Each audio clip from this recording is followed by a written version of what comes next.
Hey guys, Happy New Year and all that jazz.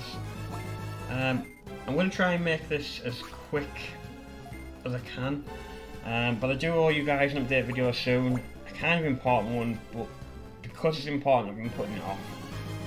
Mostly for this video itself, there's a bug in this game, which is why I'm also a bit late on reporting this to you. The bug itself is that when you collect or convert your data into Digimon, the personality trait is given as carefree. There is a code to fix this, which I will put in the description. Anyway, again, I'm a bit late on the party to this one, but just as a heads up, it's obviously Digimon Story Lost Evolution for the Nintendo DS, and it has been fan translated into English from the team Operation Decoded. It was released on December 31st, 2022, well, depending which region of the world you live in. And I firstly just want to give massive thanks to the team behind this, as they have had a hard time, including, I think, mostly going blind, having numerous surgeries, and team members leaving. I think at one point there was also HDD failure, losing progression of the work. So yeah, Romstar and team, thank you so much. So this game has been a long time coming. It was originally released in Japan on July 1st of 2010. 2010 I think? Yeah, 2010. Numerous teams of people have tried to translate it in between, with the most memorable ones beginning, I think, in May of 2012. And if my timeline is correct, Operation Decode took over the project in January 2017.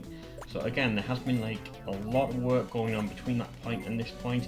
But at that time, they were actually still working on, I believe, Digimon Redigitize the 3DS version. I can't remember his full name, so I'm sorry there.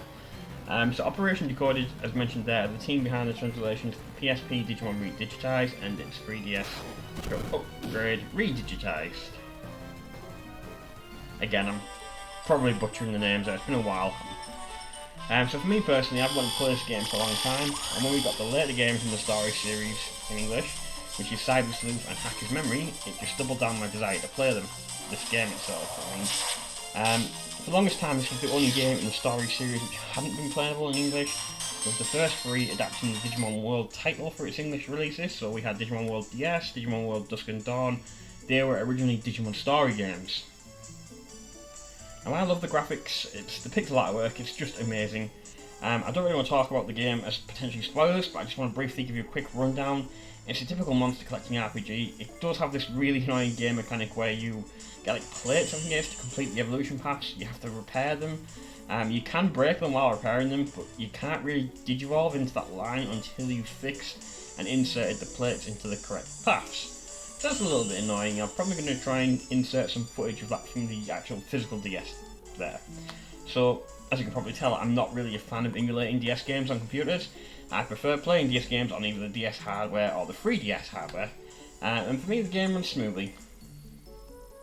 Obviously I can't tell you where to get the ROM, but googling may be successful.